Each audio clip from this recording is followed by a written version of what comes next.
My name is John McGivern. I'm also around our team known as the boring old guy. Parker is the fashionable young guy and commonly known as the stash for obvious reasons. Parker and I started up a cloud optimization service at Trace3 over 4 years ago now. We have about 60 customers who we help to understand their bills, to know why they're paying their invoice, and then ultimately to drive down their costs. But in the last year, there's been a lot of focus on FinOps, and our team has embraced it fully so that we can help our customers to implement some of these FinOps concepts, and that's what we want to share with you today. The team is 5 people, and we are all fully certified as FinOps practitioners. We're proud of that, and we plan to try to help our customers really thrive in this world. So, who's Trace3? Trace3 is a nationwide company with focused on hardware, software, and services, and really helping our customers succeed in the cloud through whatever it takes. In the cloud and on-prem, through whatever it takes and whatever service is needed. So, as we move on, FinOps. It's the new buzzword. Everybody's hearing it. A lot of people don't know what it is. What's so exciting about FinOps? Well, what FinOps is it's really an emerging discipline with a lens for how you view the cloud extends beyond just your total costs. And in a nutshell, FinOps brings what we consider a new maxim for how you should view the cloud, which is that the cloud should make you money, not cost you money. And obviously this seems kind of different, but when you look at what the cloud can do and its capabilities, FinOps becomes a huge organizational shift. And we're only going to have the time today to focus on some high-level concepts. If you want to go deeper, we recommend 2 places. One is the FinOps Foundation, where we are certified, so their website is a great source of information. And the other is this book, which has kind of become our Bible, and this is put out by the FinOps people. And it really explains a lot more of the details. So we'll hit the high levels today, and then there are many sources to gain more information on this.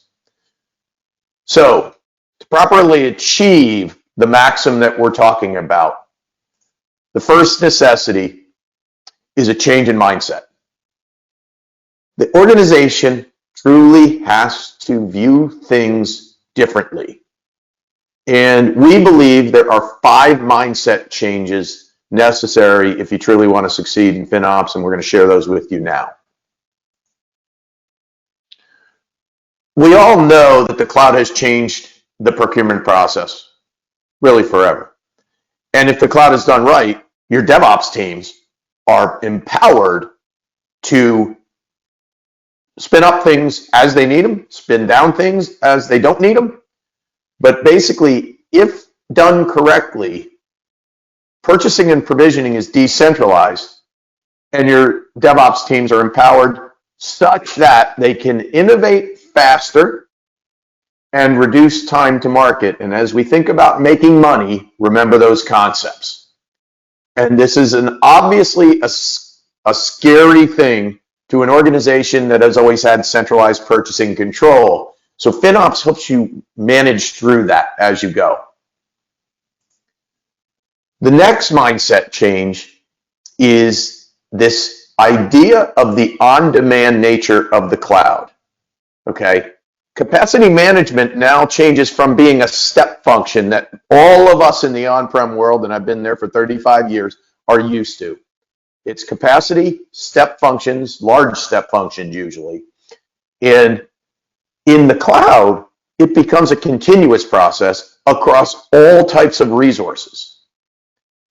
In a nutshell, the way we view it, it's what you need, when you want it, and for as long as you need it.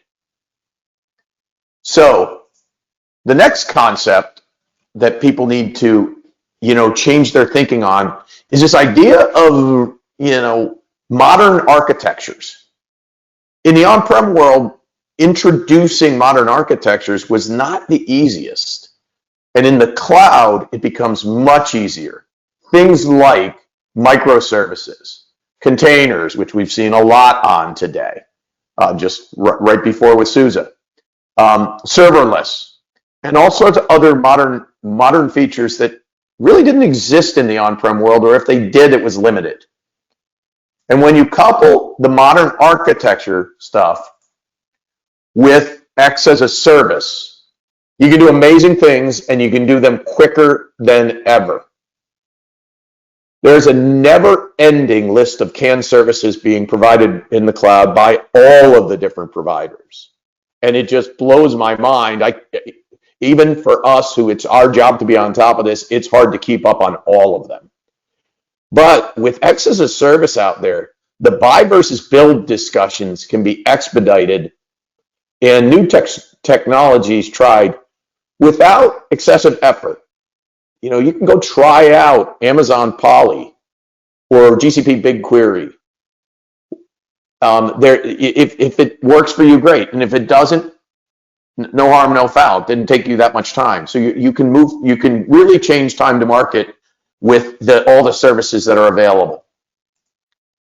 This leads me to the last mindset change. And this has gotten a lot of people confused over the years, and we're trying to help our customers, and we do this every day, better understand. Most of our customers just said, oh, the cloud is operational expense, which is fine, but it's very important to realize that the rules of capitalization in accounting are still the same. And with the cloud and done correctly, that allows you to make decisions to what you truly want to be capital expenditures.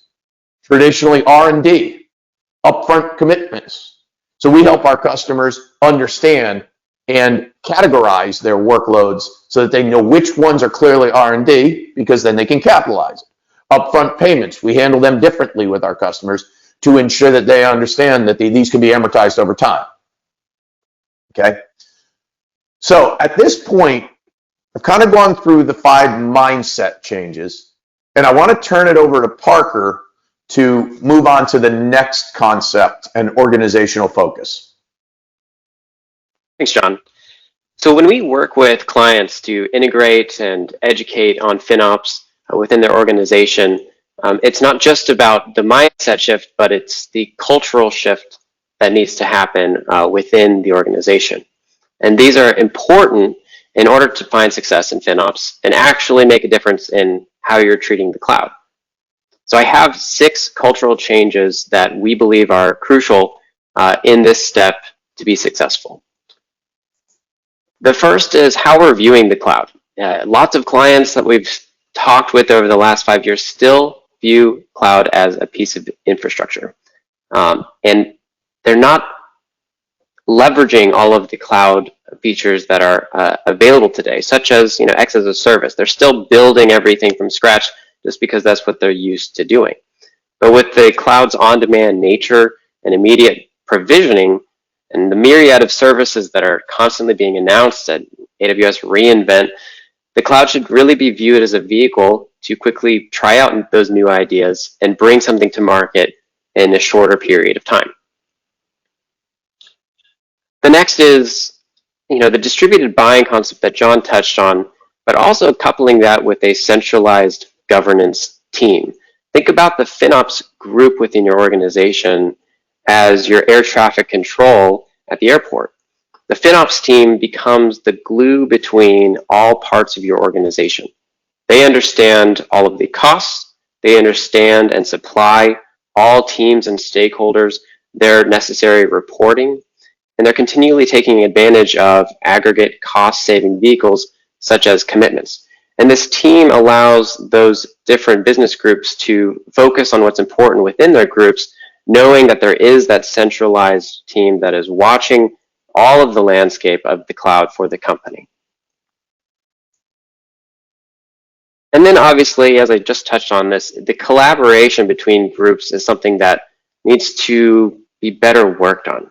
we often see IT and engineering even siloed from each other, and they have their own clouds. They're not communicating, they're not taking advantage of aggregate savings because they believe that they're separate pieces of infrastructure. But with FinOps, you can incorporate them together in the same world, but then allow the FinOps team to report correctly against each of those groups. And this collaboration extends beyond just engineering and IT, goes into your various business groups. It could be your marketing team that is utilizing BigQuery for their AdSense and whatnot in their website and campaigns. And then your stakeholders and your CFO within the organization who need to ask certain questions, but they're not really sure who to talk to. The FinOps group incorporates the necessary stakeholders from all business units. The goal is always to push business and cost decisions earlier or left in the project plan to improve business value decisions and achieve faster deployment of new features in the cloud.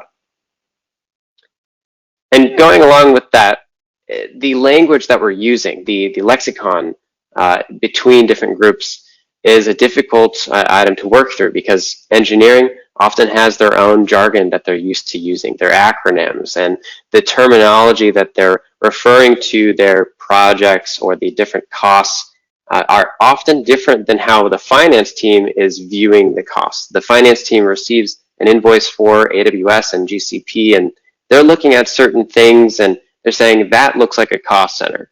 Whereas the engineering team or the director of engineering might know that this is actually a cost center. This is a different project, or this is a business expense. And these lexicons, the different terminologies, need to be mapped correctly by the FinOps team within and among your business groups to ensure that we're all understanding what is being reported and how to properly interpret that data. This makes the concept of proper accountability of the utilization much easier. When everyone has a common understanding, it makes it easier to identify where the spend belongs in a chargeback or showback perspective, and how we should charge it within our financials, whether it's a OpEx or CapEx. It becomes much easier and useful in the FinOps world when we're looking at a pie chart and graphs and understand where the cost is coming from, because we're all talking about and using the same language and not guessing. This leads to what we call the Holy Grail of FinOps. It's to change the entire mindset from a focus on the total cost of the cloud to a focus on unit economics. And you might be familiar with unit economics, but this changes the question from how much is this going to cost the company to how much revenue and profit can I generate by implementing this new feature in the cloud, or by paying a little bit extra to use the X as a service to save the engineering team time to bring something to market to become profitable quicker, right? That's what FinOps is all about. And if we're looking at the right metrics to measure against, we might decide that it's more important to bring something to market quicker and more efficiently and save time from our engineering resources and spend a little bit more in the cloud. And if the FinOps team and all business groups understand the goal and they understand the metric that we're measuring the cost against, then the CFO now understands, oh, that's why we're spending $50,000 a month on cloud, or that's why the spend jumped $10,000 between March and February of the next year. The FinOps model is geared towards driving continuous discussions and implementing appropriate back-end reporting to ensure that results are realized when utilizing unit economics properly. So with the concepts out of the way, and there are many more, which we do encourage you to reach out to us or look into the FinOps Foundation. How do you actually get started in FinOps, and what does it look like from an implementation or from an integration perspective within your organization? Like most things, like the Agile or DevOps frameworks within an org, there are phases, and there is a maturity curve. And with FinOps, there are three primary phases that are crucial and critical to the success of a proper FinOps organization. But it's important to realize that within each of these phases, inform, optimize, and operate, the maturity is a crawl, walk, and run curve.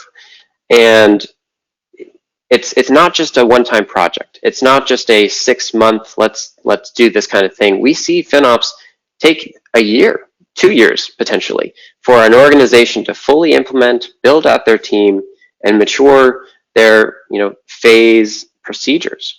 So don't try to boil the ocean. Don't feel like you are going to turn around and do this tomorrow. It takes lots of communication and collaboration within the organization.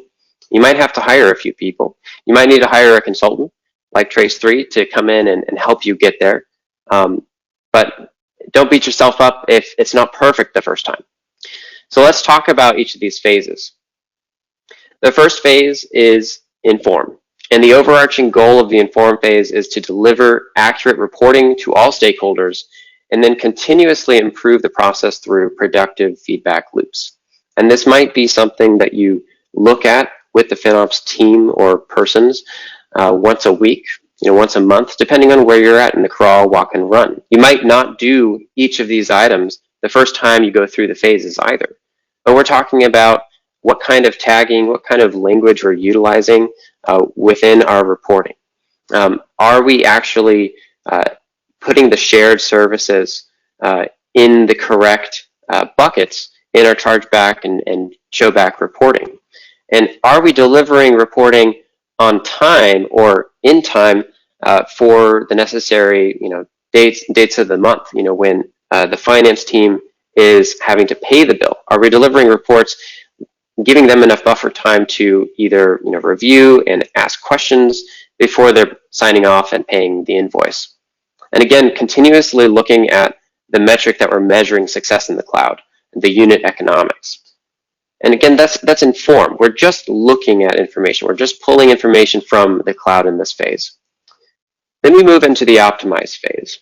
And optimize sounds like actually doing things, but what we're doing here is research, evaluation, and design in areas that are on the screen here, but in areas that we believe are the pain points based off of the information we discovered in the inform phase.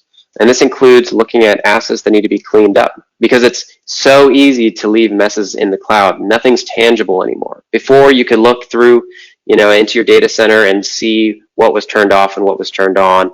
If there were cables laying around on the floor that were a tripping hazard, you pick them up and put them away. But in AWS and GCP, if something is allocated to you, you're paying for it, whether you're utilizing it or not. We might want to look at scheduled workloads, turning things down on the weekends, whether that's something that your company can do based off of the features that you're delivering. It's possible that at the level of spend that the organization is at, you might want to look into an enterprise agreement and what the negotiation process looks like with the respective cloud provider or with your reseller.